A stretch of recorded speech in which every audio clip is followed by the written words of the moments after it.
Hello student, welcome to Pratibha academy classes. मैं प्रतिभा सिंह।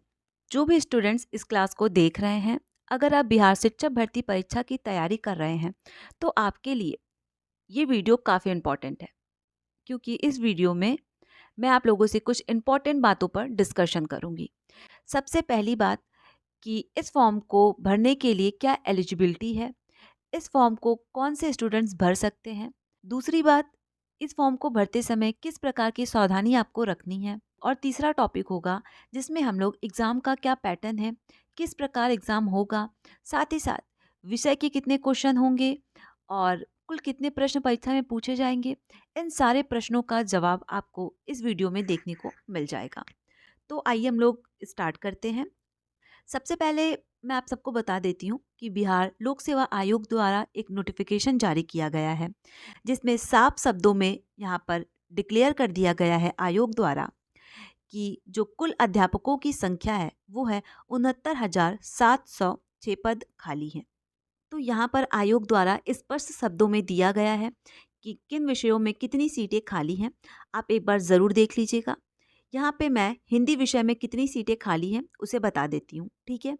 तो मध्य विद्यालय यानी 6 to 8 में हिंदी में आपकी जो सीटें खाली हैं वो है 669 सीटें खाली हैं, ठीक है। आगे देखिए आप, माध्यमिक विद्यालय यानी 9 to 10th में हिंदी विषय में कितनी सीटें खाली हैं, तो हिंदी विषय में आपकी 1,364 सीटें खाली हैं। उसके बाद अब आगे देखिए आप, उच्च माध्यमिक विद्यालय वर्ग 11 to 12th, तो इसमें हिंदी विषय की कितनी सीटें खाली हैं ये मैं आपको बता देती हूँ। आप यहाँ पे देखिए, तो उच्च माध्यमिक यानी 11 to 12th में हिंदी विषय में 691 सीट खाली है। अब हम लोग कुछ इम्पॉर्टेंट चीज़ों को देखेंगे। तो अब मैं आप लोगों को बताऊंगी कि इस फॉर्म को भरने के लिए कौन कौन से स्टूडेंट्स एलिजिबल है, ठीक है। तो जो भी स्टूडेंट्स 6 to 8 की प्रिपरेशन कर रहे हैं, ठीक है, उनका बीटीसी, डीएलएड या फिर बीएड क्वालिफाई होना चाहिए। उसके बाद आपका सी टेट का सेकंड पेपर क्वालिफाई होना कंपलसरी है, जैसा कि यहाँ पर साफ साफ लिखा हुआ है कि मध्य विद्यालयों के अध्यापक के लिए आपका सी टेट का सेकंड पेपर क्वालिफाई होना चाहिए। उसके बाद माध्यमिक विद्यालय के अध्यापकों, विशेष विद्यालय के अध्यापकों के लिए एससेट का फर्स्ट पेपर क्वालिफाई होना कंपलसरी है। उसके बाद उच्च माध्यमिक विद्यालय के अध्यापकों के लिए एससेट का सेकंड पेपर उत्तीर्ण होना ज़रूरी है, ठीक है। अब आप आगे देखिए, और जो भी स्टूडेंट्स 9 to 10th यानी टीजीटी की प्रिपरेशन कर रहे हैं उसके लिए उनकी एलिजिबिलिटी बीएड प्लस पीजी होना चाहिए, साथ ही साथ बिहार एससेट क्वालिफाई होना चाहिए, ठीक है। उसके बाद जो स्टूडेंट्स 11 to 12th यानी पीजीटी की प्रिपरेशन कर रहे हैं उनका मास्टर डिग्री कंप्लीट होना चाहिए, बीएड प्लस बिहार एससेट क्वालिफाई होना चाहिए, ठीक है। अब आप आगे देखिए, जैसा कि हर एक फॉर्म में होता है कि कम से कम आपके 50% स्नातक और स्नोत्तर में होना चाहिए, साथ में बीएड आपका होना चाहिए, ठीक है, किसी मान्यता प्राप्त विश्वविद्यालय से। और किन विषयों में किस प्रकार का कॉम्बिनेशन चाहिए, उन सब चीज़ों के लिए आप इस पीडीएफ को काफ़ी अच्छे से एक बार पढ़ लीजिएगा। आगे देखिए, इस पीडीएफ में जो भी इम्पोर्टेंट तथ्य हैं वो सब मैं आप लोगों को बताते हुए चल रही हूँ। तो अब हम लोग देखेंगे कि आपके फॉर्म को अप्लाई करने का डेट क्या है। तो आपके फॉर्म को अप्लाई करने का डेट है 5 नवंबर।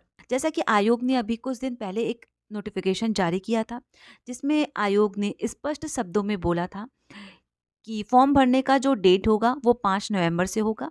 तो आप देख सकते हैं कि आयोग ने फॉर्म भरने का डेट 5 नवंबर ही जारी किया है और आपको फॉर्म भरने के लिए काफ़ी कम समय दिया गया है। और सबसे महत्वपूर्ण बात, बीपीएससी के चेयरमैन अतुल प्रसाद जी ने साफ शब्दों में अपने प्रेस कॉन्फ्रेंस में कहा था, जो भी स्टूडेंट्स इस फॉर्म को अप्लाई कर रहे हैं, अगर फॉर्म को अप्लाई करते समय किसी भी प्रकार का आपसे कोई मिस्टेक होता है तो उसके लिए दोबारा करेक्शन विंडो को ओपन नहीं किया जाएगा। तो आप सब अपने फॉर्म को काफ़ी सावधानीपूर्वक भरिएगा। और मैंने कुछ दिन पहले ही अपने क्लास में आप सबको बोला था कि जो भी स्टूडेंट्स इस एग्ज़ाम की तैयारी कर रहे हैं, इस फॉर्म का इंतज़ार कर रहे हैं, आप सब अपने डॉक्यूमेंट्स को पहले से ही रेडी कर लीजिएगा। क्योंकि कई बार ऐसा होता है कि बहुत सारे स्टूडेंट्स के रिज़ल्ट में उनके नाम में कुछ मिस्टेक होता है, उनके पेरेंट्स के नाम में कुछ मिस्टेक होता है, प्रमाण संख्या में कुछ मिस्टेक हो जाता है। तो इस प्रकार की जो गलतियाँ होंगी, उससे आपको कई सारी समस्याओं का सामना करना पड़ सकता है। पर मैं आप लोगों को यही सजेस्ट करूँगी कि अगर आपके किसी भी डॉक्यूमेंट्स में नाम से या फिर डेट ऑफ बर्थ से या फिर किसी भी चीज़ से लेके कोई भी मिस्टेक रहता है, तो आप पहले उसे सही करवाइए, उसके बाद ही आप इस फॉर्म को फुलफ़िल कीजिएगा। वरना एक बार अगर आप फॉर्म भरते समय अपने डॉक्यूमेंट्स को अपलोड कर देते हैं और उसके बाद करेक्शन करवाते हैं, तो आयोग द्वारा वो डॉक्यूमेंट्स मान्य नहीं होगा। तो आप लोग पूरी सतर्कता के साथ और काफ़ी सावधानीपूर्वक अपने फॉर्म को भरिएगा। किसी भी प्रकार का नाम में मिस्टेक, ये सब चीज़ें नहीं होनी चाहिए। और किसी भी प्रकार का कोई भी डाउट होता है तो आप मुझे कमेंट कर सकते हैं, ठीक है। और जो बच्चों का हमें सबसे ज़्यादा क्वेश्चन होता है कि इस फॉर्म को कौन से बच्चे भर सकते हैं, तो मैंने आप सबको बताया है कि ऑल ओवर इंडिया के कैंडिडेट इस फॉर्म को अप्लाई कर सकते हैं। जिनका सीटेट और बिहार एसेट का पेपर सेकंड क्वालिफाई है, वो सारे स्टूडेंट्स इस फॉर्म को अप्लाई कर सकते हैं। पर जो फेल है वो इस फॉर्म को भरने के लिए योग्य नहीं है। आपका पीजी में 50% होना कंपलसरी है। जो भी स्टूडेंट 6 to 8 एग्ज़ाम की प्रिपरेशन कर रहे हैं, उनका बीएड और डिलीट होना कंपलसरी है। अगर आपके पास ये दोनों डिग्री है तो आप इस फॉर्म को भरने के लिए एलिजिबल हैं। बहुत सारे स्टूडेंट्स को हमेशा डाउट होता है कि उन्हें हार्ड कॉपी आयोग के पास भेजनी है या फिर नहीं। तो आपको किसी भी प्रकार का कोई भी हार्ड कॉपी आयोग के पास नहीं भेजनी है।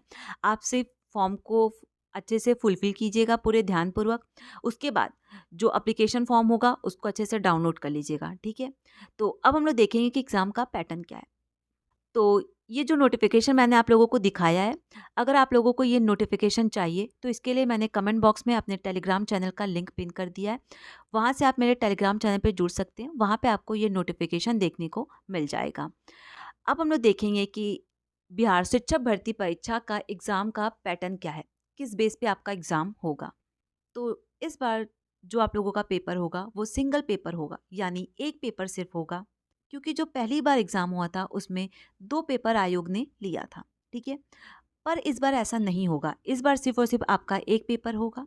और ये जो पेपर होगा आपका, ये 150 नंबर का होगा। कितने नंबर का? 150 नंबर का होगा। और जो सबसे पहली बात बच्चों के मन में आती है कि आपके एग्ज़ाम में किसी भी प्रकार का नेगेटिव मार्क्स है या फिर नहीं। तो मैं बता देती हूँ कि आपके इस एग्ज़ाम में किसी भी प्रकार का कोई भी नेगेटिव मार्क्स नहीं है।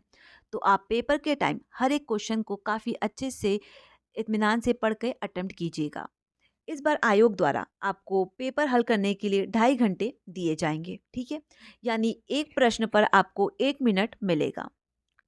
पहला जो पेपर होगा वो होगा आपका लैंग्वेज का पेपर, जो कि क्वालिफाइंग है, मस्ट है उसको क्वालिफाई करना।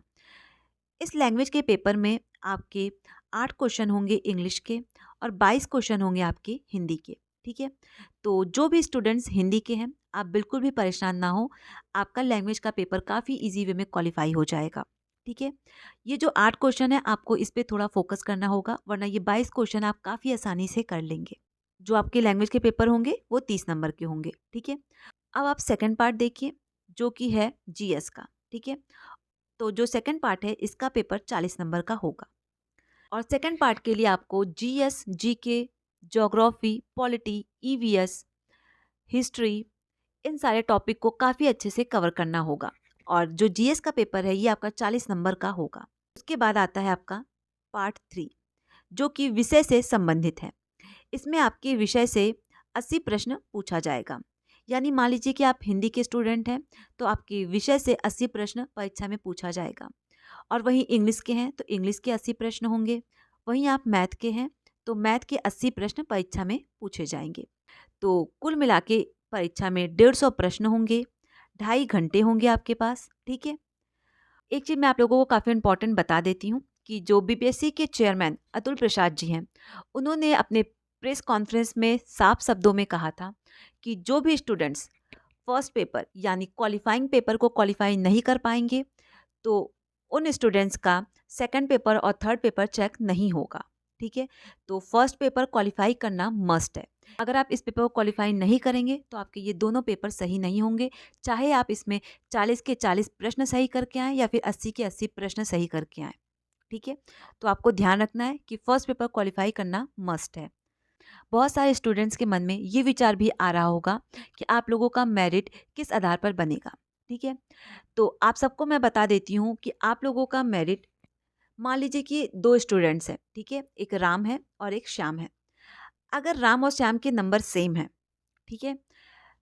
पर राम ने लैंग्वेज के पेपर में ज़्यादा मार्क्स लाया है और श्याम ने उससे 1 मार्क्स भी कम लाया है, तो सबसे पहले प्रेफ़रेंस दिया जाएगा राम को, ठीक है? उसके बाद अगर मान लीजिए राम और श्याम दोनों के लैंग्वेज में 15-15 क्वेश्चन सही हैं, ठीक है? तो उसके बाद आयोग उनके सेकंड पेपर को चेक करेगा, यानी सामान्य अध्ययन को। अगर उसमें श्याम के मार्क्स ज़्यादा हैं तो आयोग श्याम को सबसे पहले प्रेफ़रेंस देगा। तो कुल मिलाकर यहाँ पे मेरे कहने का अर्थ ये है कि आपका पूरा फ़ोकस अपनी परीक्षा पे होना चाहिए कि आप कितने ज़्यादा से ज़्यादा मार्क्स इस पेपर में स्कोर कर सकते हैं, क्योंकि उसके बाद आपकी मेरिट बनेगी, उसके बाद आपका सिलेक्शन होगा। और आप सब अपनी परीक्षा की तैयारी में लग जाइए, क्योंकि आयोग ने पहले ही एग्ज़ाम की संभावित तिथि आप सबको बता दी है। आप सबको पता है कि आयोग ने अपने एग्ज़ाम का डेट भी डिक्लेयर कर दिया है कि आप लोगों के एग्ज़ाम 7 दिसंबर से स्टार्ट होंगे और 10 दिसंबर तक चलेगा। आयोग द्वारा ये संभावित तिथि है। आप ये मान के चलिए कि आपके एग्ज़ाम 7 दिसंबर से ही स्टार्ट हो रहे हैं, ठीक है? तो इस प्रकार इस नोटिफिकेशन से रिलेटेड जितनी भी इम्पोर्टेंट बातें थी वो सब मैंने आप लोगों को बता दी हैं। किसी भी प्रकार का कोई भी डाउट होता है तो आप मुझे कमेंट कर सकते हैं और ये सारे पीडीएफ आपको मेरे टेलीग्राम चैनल पे देखने को मिल जाएगा, जिसका लिंक मैंने कमेंट बॉक्स में पिन कर दिया है।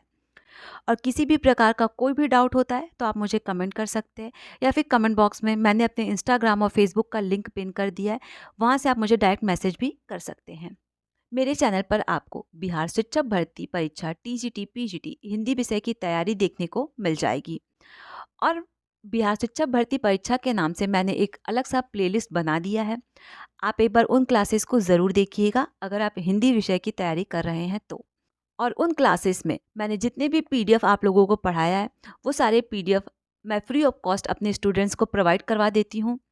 और अगर आप सबको ये सारे पीडीएफ चाहिए तो कमेंट बॉक्स में मेरे टेलीग्राम चैनल का लिंक दिया हुआ है, वहाँ पे आपको टाइम टू टाइम क्लास की अपडेट और कई सारे पीडीएफ मेरे नोट्स देखने को मिल जाएंगे।